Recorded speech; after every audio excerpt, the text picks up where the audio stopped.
Welcome back, everyone, to the Sideline Vision.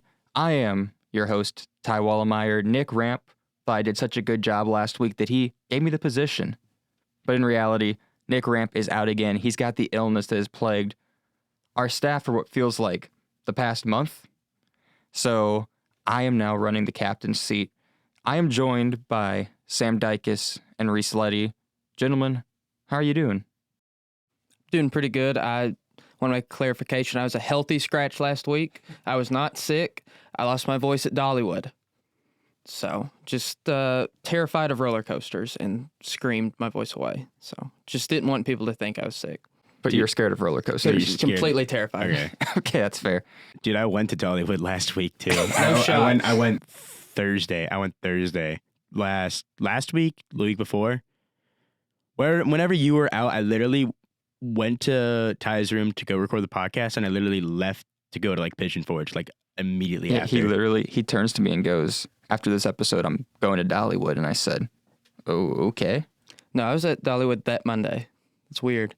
But I saw like two people I knew from Nashville in Dollywood, and I was like, I can't get away from you. It's fun. It's fun. It's a fun It's park. great I time. liked it. It's yeah. a great time. Yeah. Anyway, we got the crew back. 3 out of 4 of us. We're actually in the podcast studio. We're not in my apartment filming on handheld microphones. We're in the podcast studio, so the audio should be better. And let's just jump right into this, guys, because we have a busy week of Belmont sports ahead. Reece, let's start with instant replay in men's soccer. So men's soccer, they tied in Northern Illinois 2-2. Right now, they sit at a conference record of 1-1-2. The first goal of the game was a pass deflected by Northern Illinois, so a Belmont player passed it to a Northern Illinois player, and then it deflected into Northern Illinois' goal for the first Belmont goal. The second Belmont goal was just a good shot by Lucas Walters. Overall, the record sits at 6-1-6 and currently sit at 5th in standings. If we won this game, we would have shot up to 4th, but with the tie against Northern Illinois, we stay kind of where we are since last week. But you were telling me that the standings in the MVC right now are pretty close, right? Very, very close. You can take a look at the If I take a look at the standings, let's see here. Yeah, so Belmont currently sits at 5th. Northern Illinois is now 1-0-3, but with that tie, you know, if they lost that game, we could have been in 4th just by us winning that game and them losing that game. But right now, Drake sits at 1-0-3 as well. UIC sits also at 1-0-3, and then Evansville is now at 2-0-2. They are the leaders of the MBC with an overall record of 4-3-7. So I think what we've learned, gentlemen, is that no one in the MVC wants to actually win or lose a game. That was so many ties that you were saying, Reece Leddy. It's insane. No one wants to win. I think everybody wants to. They're like, you know what? If we all tie, I think we can all win the MBC this year. 7 teams make the conference tournament. They all make the national championship because technically they all have the same record. So, Reece, let's also go to women's soccer. Oh my gosh. Women's soccer is interesting. So they tied. They also tied. We're kind of a bit of deja vu right now for what men's soccer is in. They also tied to Indiana State. They tied also 2-2. And their conference record is right now 1-2-3. As easy as ABC, some would say. Yeah. So not a great record. We got 3 more games with women's soccer. They're towards the bottom of the standings, not really a shot of anything other than let's just finish out the season. But their overall record is 3-4-7 right now. And this is the funniest part of it all. So the record for most ties in a season is 10. So they got 3 more games and they have 7 ties now. If they tie 3 more times, they can tie for the most ties in a season, which is hilarious. I mean, there's a part of me that just really wants that to happen. I think that should be the goal. I think the coach should be like, all right, we're going out there and we're going for this tie record. Not only that, we're going to tie the tie record. Let's ironically tie a record about ties. Like I would try so hard as a coach. Like, you know what? If we're going to get anything, like Sam said, we're going out with not a bang, but like a knock at the door, you know? That might be the most poetic way they could end this season. We will get a cake if that happens. That's like the entire theme of this season is just tying. Ties. And if they were to tie the record, I would love to see it. I Chef's- personally would love to see it. Indiana State also is one of those teams that is tied right now. So there's 3 teams tied for the 10 tie game record. How many times did I say tie? But Indiana State is among those teams that has that record, and I just think it's funny they just tied to Indiana State to help them get there. Anyways, let's move on to volleyball, and then let me stop saying the word tie. Sam. Well, there were no ties in volleyball. That'd They be got weird. beat. I don't know. I don't know if it was because I wasn't talking about them last week. Maybe that's some bad mojo. But they lost 3-2 to both Valparaiso and UIC. It puts Belmont at 5th in the MVC with a 13-6 record, but just a 4-4 conference record. Valparaiso was 14-5 heading into the matchup. After the weekend, they're 16-6 and 7-2 in the MVC play. They are 2nd in the MVC right now. And the Bruins had them where they wanted them. Bruins blew a 2-0 lead and got outscored 65-43 after the second set. Despite the loss, Belmont led in points, kills, digs, assists, and blocks. So, I mean, that just goes to show you that they can statistically keep up with the upper class of MVC volleyball, but they just didn't have 5 sets in them.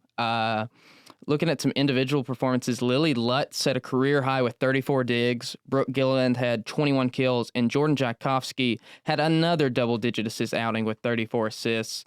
And then UIC, that was another loss. UIC 10-7 heading into the matchup with a 4-3 conference record. After the weekend, they're 12-7 with a 6-3 conference record after beating both Belmont and Valparaiso. So they're a team to really look out for, beating 2 quality opponents there. Belmont just really couldn't get settled. UIC went on an 8-0 run to start the first set. Belmont actually rallied to win that set back 28-26, but from there on, the Bruins dropped the next 2 sets and combined 50-29 before rallying to win the 4th set 25-21. Couldn't get it done in 5, lost 15-9 there. Showed some fight, showed some resiliency that they kind of haven't had at moments, but just really couldn't keep up with UIC. Individually, Lucy Kay led with 15 kills, Olivia Keegan added 26 assists, and Bella Mathis had a strong match with 6 blocks. Yeah, so I don't know if you listened to the podcast episode last week. Reece and I were talking about that weekend slate at Valparaiso and UIC and how it was going to be pretty big for the MVC standings because Valparaiso is the top of the conference, like you said. UIC and Belmont were both, I believe, like 4-3. A win there would have propelled the Bruins, and it just didn't happen. And the thing that confused me about the Valpo game, I looked at the stats. It looked like Belmont outplayed them in basically every statistical category, and yet they just couldn't close it out when it mattered. If you don't look at the score, Belmont won. Like, Yeah, if you the just stats look at are- the stats, Belmont won, and they really needed a win right there. They really wanted a split there between Valparaiso and UIC. Just happens. It's all right. So, Sam, you're also talking about men's and women's golf? Yeah, so different ends of the spectrum here. Men's golf finished last at the Nassau Intercollegiate match, 12th out of 12th.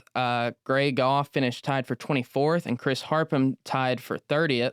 But women's golf swept the Braun Intercollegiate in Evansville last Monday and Tuesday. They won both as a team and individually. Chloe Tarkany earned her 3rd career individual title by beating out the 2nd place finisher, her teammate, Sloan Biddle. It's the 11th team championship in D1 history for the Bruins and the 5th for head coach Olivia Jordan, and their first since the Velvet Classic in 2023. Do you think there's possibly some beef between 1st and 2nd place?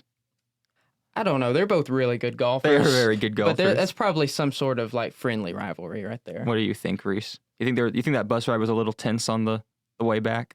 I don't know. If I got back from SEJC and Ty got 1st and I got 2nd, I don't know how I'd feel about that. No, I'm just kidding. No, I think, probably some friendly rivalry. I don't know. Who knows? Moving on to men's and women's cross country. Men's finished 9th overall in Tuscaloosa. Drew Brill finished 35th. And then in a confusing situation, women's just didn't get a place. I went to the Belmont recap, didn't mention a place. I went to the official website of the Tuscaloosa Invitational. There was no place listed for Belmont, and it went to 25 teams. So I don't know if Belmont just didn't get a place. They went top 25, and Belmont just got left out. I don't know if they forgot about Belmont. Were they just touring the campus there? What were they doing over there? Someone did run. Sophie Nichols placed 31st. She led the Bruins, continuing a strong freshman campaign. She's been doing great for them. I don't know. This is like an investigative piece. We got to be like Pablo Torre. What happened to Belmont and Tuscaloosa with women's cross country? They get lost? I think wrong trail? Like, that's just weird. They took a wrong turn. Is there a different Tuscaloosa somewhere else? Someone get confused. Like, did Sophie drive there herself? I don't know what happened. Like, maybe they're going to update it. They just did not get a place. And I was confused because when I went to the recap, it just said women's cross country participates in meet. And I'm like, well, did they play? And they're not anywhere. I mean, I don't know how to react to that. This is like an unsolved mystery. We need Robert Stack in the Unsolved Mysteries music right now. What are you trying to hide, Greg Sage? Now we're going to move on to women's tennis.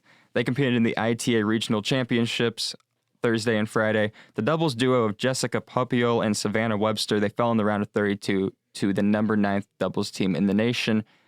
That just happens. You run into good competition. But to make it to the round of 32, that's good. You move on to the spring season now, so that should be interesting to cover.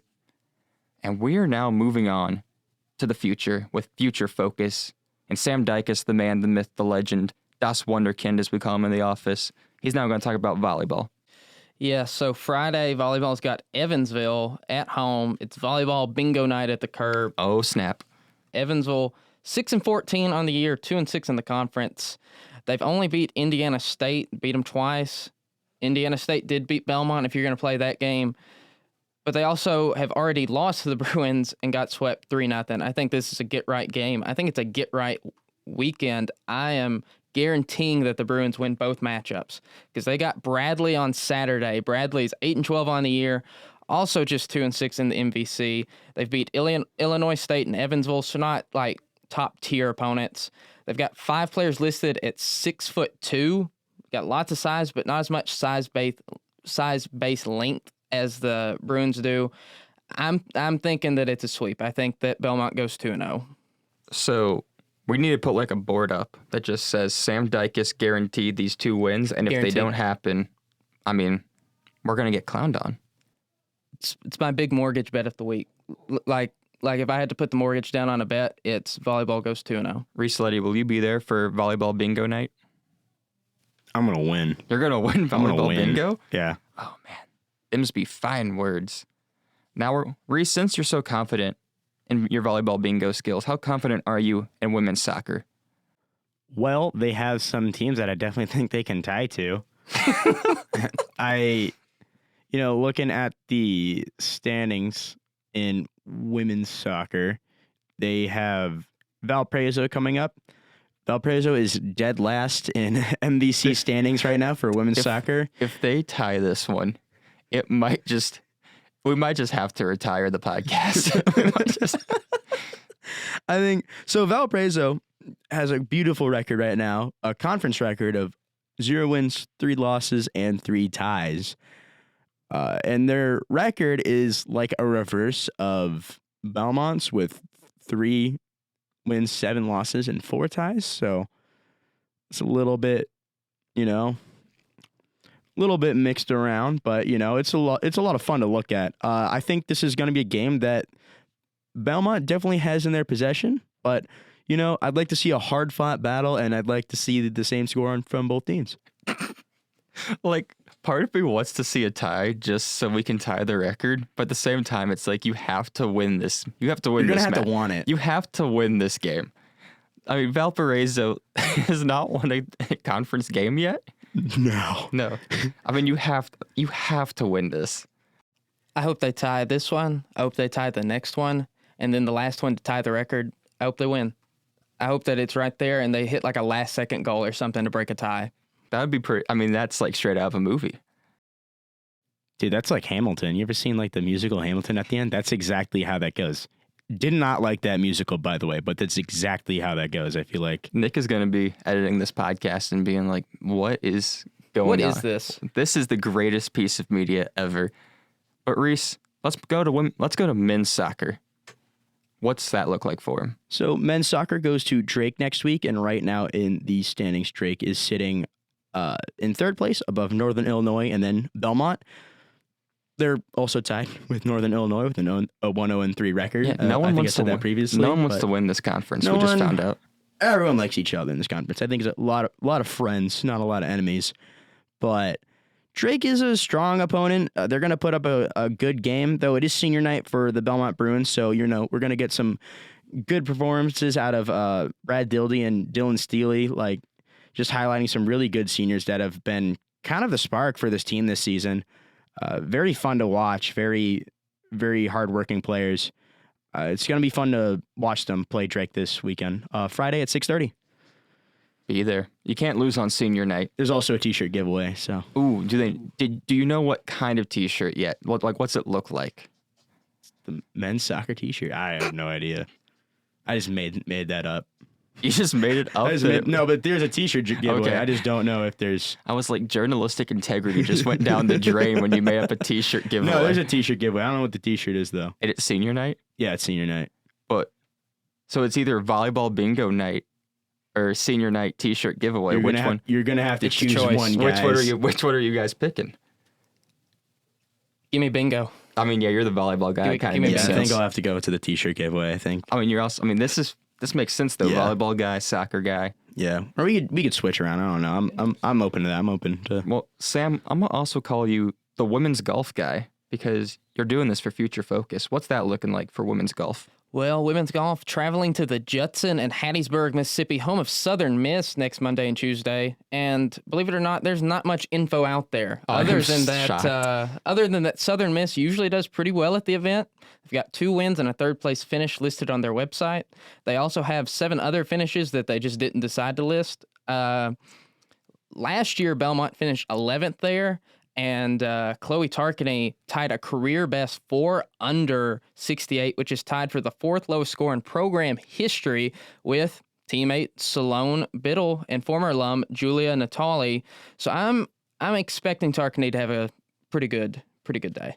Yeah, looks like both of those players are having pretty good seasons so far. So hopefully they can help the Bruins at least do better than 11th. Let's just say that.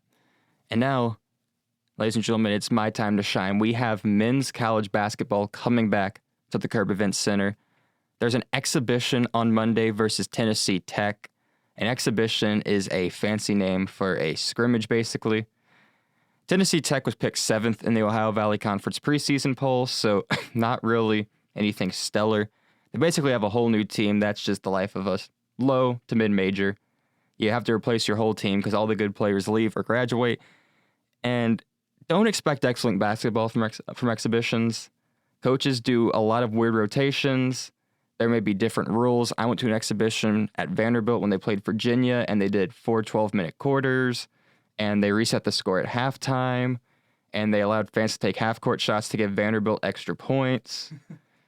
It was a whole new experience. I don't know if Belmont's going to go that fancy, but no matter the result, maybe take it with a grain of salt, just because it is basically a glorified scrimmage. So we're going to see a lot of different rotations from Casey Alexander.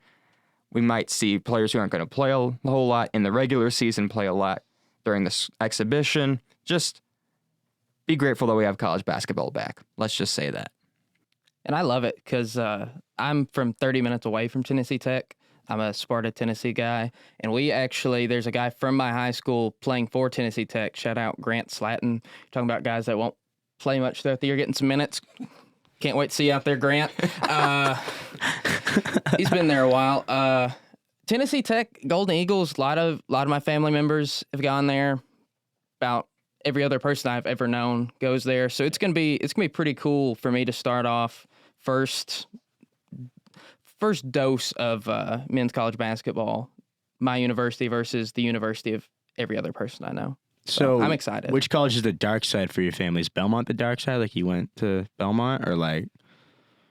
Not really. I mean, like I was looking at middle MTSU, and my grandpa told me like long ago that he would disown me if I was gonna be a blue. Like he's completely serious. Like there's like these college funds that he's got set aside for all his grandchildren. He said that it would roll over to the next grandchild if I went to MTSU.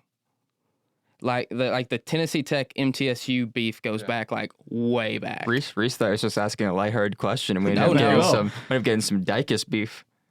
This is the Sam Dicus Bowl, ladies and gentlemen. Tennessee Tech, Belmont, October 27th, Monday. Be there. Let's Basically just say his that. family tree right here, dude. Doesn't get better than that.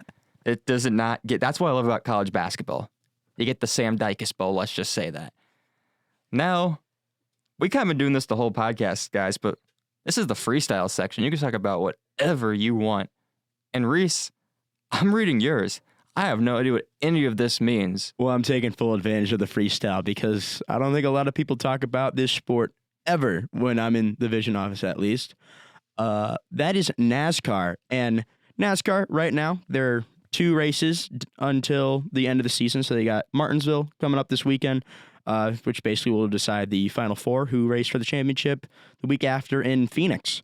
But Daniel Suarez recently got let go from his team Trackhouse in the 99, and Connor Zilisch, the new hotshot rookie in the Xfinity Series, who has 9 wins this season, I believe. It might be 10 now, but he's just been lighting the world on fire, and Trackhouse just doesn't want that kid to go to some other team because that's just someone you don't want to let go.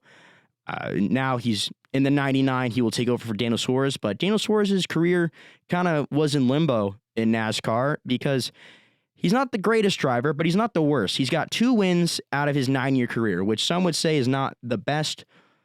He's been through multiple teams, Joe Gibbs Racing, Stewart Haas Racing. He's been to Gaunt Brothers just for that one bit a little while ago. And then he went to Trackhouse for 5 years, and that's kind of been his home. He won the race at Mexico City this year for Junior Motorsports in the Xfinity Series. So after he got fired, a lot of people thought he would go down a series, go to Xfinity. But the big news here is that he is staying in the Cup Series. He's going to Spire Motorsports, and he will be in the number 7 Chevy with Freeway Insurance, which has been his anchor sponsor at the 99 team. Going over to the 7, love to see it. Love that the blue, white, and green car that they have week in, week out. Probably my favorite car that he has. So very glad that he's got some sponsors backing him. Justin Haley was the number 7 driver before him.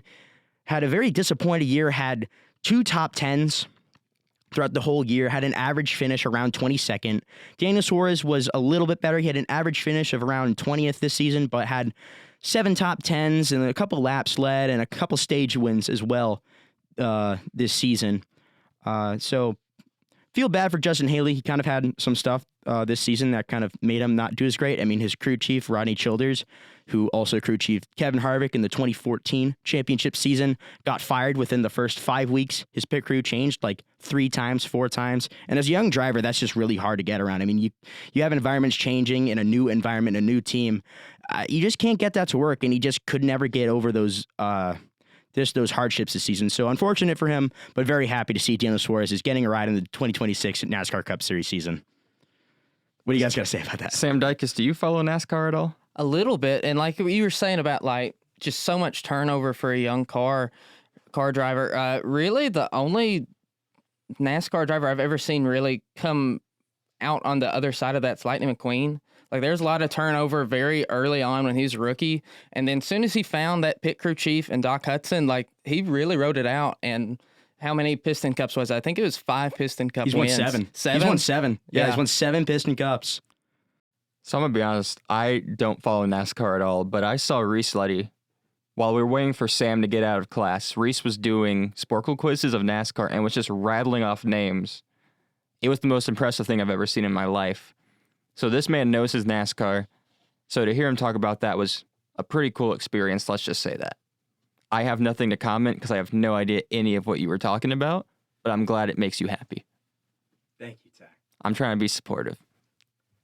NASCAR is a big thing where I'm from. Like, you would fit in with that. Yeah, New Hampshire has its own track up there. So, like, I feel like New Hampshire's kind of like the south of the north in a way. We get a lot of the culture up there down here, vice versa. I don't know. A lot of the, especially for motorsports, but hunting, all that stuff, you know. Anyways. Now, Sam, yours just says, take one guess. And I can only assume that you're talking about Tony Vitello being named the manager of the San Francisco Giants as you wear a Dodgers hat on your head. No, it's actually my intramural pickleball career started off with a 1-0. I'm 1-0 in intramural pickleball. Everyone, congrats to Sam Dicus. Rookie of the Year contender? Rookie of the Year contender in the pickleball league. But what it actually is that the Dodgers are back in the World Series and that we don't have to go manager shopping like other teams in our division. I see it all over the internet. The Dodgers are ruining baseball. The Dodgers are ruining baseball. And I love what Dave Roberts said. Well, if we're ruining baseball, let's get 4 more wins while we're at it. I love that. Like, I come from a Cubs family, so I see a lot of Brewers games. They were not as good as their 97 wins were. They did not have the thump in the lineup. If you can't hit the long ball, you're not going to win in October. If you don't have a starting rotation where you can throw at least 3 guys and feel confident they can get you to 5 innings, you're just not going to win. If you have neither of those, you're just not going to win. And the Dodgers, their starting rotation, people complain about it. They spend so much money on it. They put out such a great product that, like, you can't complain. Like, I've seen people say it's not the Dodgers that are ruining baseball. It's the bottom 10 teams that just refuse to spend any money whatsoever. Like the Dodgers, we beat the Rays in the 2020 World Series. We have their 2 best starting pitchers from that World Series currently on our World Series roster, Tyler Glasnow and Blake Snell, because the Rays couldn't pay them. They didn't want to pay them. The owner doesn't want to spend the money to pay those guys. So they enjoy a couple years of them and then trade them to big fish like us. And I'm so excited about this because I have so much Dodgers gear. And after we beat the Blue Jays, I'm going to get to wear it all winter long, all the way up until spring training. I'm thinking it's Dodgers in 5. That's what I'm thinking. But even without that, it's been a great year. It's been a heck of a playoff. And Shohei Ohtani had the greatest individual performance in the history of baseball. That's Little League, coach's pitch, T-ball, MLB, minor league, anything. Like, it's the greatest performance I've ever seen. It's like Wilt Chamberlain's 100-point game on camera. That is exactly what his playoff season has been. Now, $700 million is a bargain. Like seriously, like, that is such a bargain that they got him on because he amplifies that money so much. Like, the Dodgers just have like 15 guys that you're like, I want to watch that guy play a baseball game. I'll sit here and watch that guy. Well, he's got 14 other teammates that are just really fun to watch. Like Roki Sasaki in the 9th inning. That splitter is the most disgusting pitch I've ever seen in my life. I love it. I love October baseball. Even if it wasn't the Dodgers in the World Series, I'd be excited about the World Series. But since it's my team, like, obviously I'm pretty excited. Now, Sam, I don't want to discredit your opinion, but you did say that Shohei had the greatest performance of all time by a baseball player. You didn't see me, when I was 9 years old, hit for the cycle off a pitching machine. I had inside the Parker, a triple, a double, and a single. And that might be the most impressive baseball performance of all time. And then I went to IHOP and ate like a stack of pancakes, and I felt like a king. Did you eat all the pancakes? Yeah, it changes if you didn't eat all the pancakes. If you didn't eat all the pancakes, I think you're not a winner if you didn't eat all of them. Oh, man, I don't think I ate all of them. I might go Shohei now. I think that's like a post-game, like, I think you're going to get some points off of that. I had those numbers in Wii Sports, though. I will say. Reese, do you have a World Series prediction? I would say Dodgers. I don't like the Blue Jays as an AL East enjoyer. I don't like the Blue Jays as an American. Yeah, you know dude, what? they're Canadians, from exactly. who do I cheer for? Canada or America? I think I cheer for America, right? And I don't like the Dodgers, but the Dodgers also play that villain role very well. I feel like every sport needs a villain. Like, it just makes things way more interesting, and it makes more people interested. People will say, "Oh, I'm not watching that because that team's been in the World Series for blah blah blah blah blah blah." People said that about the Chiefs and Patriots. You know how many people watched those Super Bowls who said, "I'm not watching it." A lot of people, including myself, said, "I'm not watching the Chiefs-Eagles game." I watched it and watched the Eagles beat the Chiefs, and it was awesome. But, you know, Dodgers play that role very well, and they have a lot of very entertaining players. I do think the Dodgers. I will also say 5. I will also say Dodgers in 5. I was thinking Dodgers in 5. I just don't think the Blue Jays have enough pitching to keep up with the Dodgers hitting. I think the best Blue Jays hitter is Vladdy Guerrero, and then after that, it kind of falls off. I think it's Dodgers in 5. I think the Blue Jays probably get one in Canada to get the crowd riled up. I think they win Game 3. I think Dodgers get 1, 2, 4, and 5, and I think I think the Blue Jays get game 3. I think the Blue Jays will probably get like game 1 or 2. Get it start off like a little hot, like, ooh, this could be a series. And then it's just... And then the Dodgers just massacre them in the next 3 games. Just punch after punch after punch. Yeah. So my freestyle, I left this blank because I didn't really know what I was going to say. Tony Vitello to the Giants, like, you know. I don't know. I don't have an opinion on that yet because the news just broke. But I want to focus on this text that Seth Thorpe, who used to edit this podcast, sent in a group chat. He said, guys, can you rank these teams in terms of who's the worst? The Titans, the Jets. Titans are number 1. The Titans, the Jets, the Raiders, the Saints, and the Dolphins. How would you rank the teams from best to worst? Titans. Let me write this down. Yeah. Titans. Jets. Raiders. Saints. Dolphins. The best 2 teams on there are the Raiders and Saints. That's what I have Raiders and Saints. The best 2 teams on there are Raiders and Saints. I feel like you could swap them a bit. I would say I would take the Saints over the Raiders. Nick Rampe is going to be editing this podcast having a stroke. He is the biggest Saints hater. I think the Saints, here's my thing with the Saints. They at least play games, except for one game where it was the game after I said they were scrappy and they lost by like 40. They've had some like fun games. They've tried. They've done better than some of these teams. Some of these teams you watch and you're like, well, you guys just don't care. They beat the Giants, okay? And the Giants are that fun, like not great team, but they're like a fun team. Everyone's like, yeah, I like the Giants. They're a little good. They beat the Giants, you know. They've given the Bills a scare. They've given the Niners a scare. They've given good teams a scare. They kept it close with the Patriots, 25-19. That loss, that's not bad. I mean, Rattler threw over, 200, what is that? Let's see. Spencer Rattler hasn't been the worst quarterback out of these 5. I think Geno Smith has been very disappointing this season. Oh, he's been horrible. Whatever magic he had in Seattle, it is gone. He is not getting that boom from Lumen Field. I would say I would put Saints at 1. Okay. I would put Raiders at 2. Yeah. The Titans are awful. The Titans... Titans are dead last. This comes from a Titans fan. This comes from somebody who watches the games at Nissan Stadium. They're dead last. Our quarterback can't hold the football and throw it forwards. It slips out of his hand. Like that's the most basic thing as a quarterback, just to be able to hold the football with one hand and not drop it. No, so Nick had the Saints last, and I told him, I was like, Nick, have you seen a Titans game this year? And he goes, no. And I said, I don't think the Titans have had a competitive half of football. Haven't. Since, the Titans are winless if the Cardinals just remember how to play football for a quarter. If DeMercado didn't drop the ball. Well, and they don't fumble that pick. And the end zone ran. It was like watching the Looney Tunes.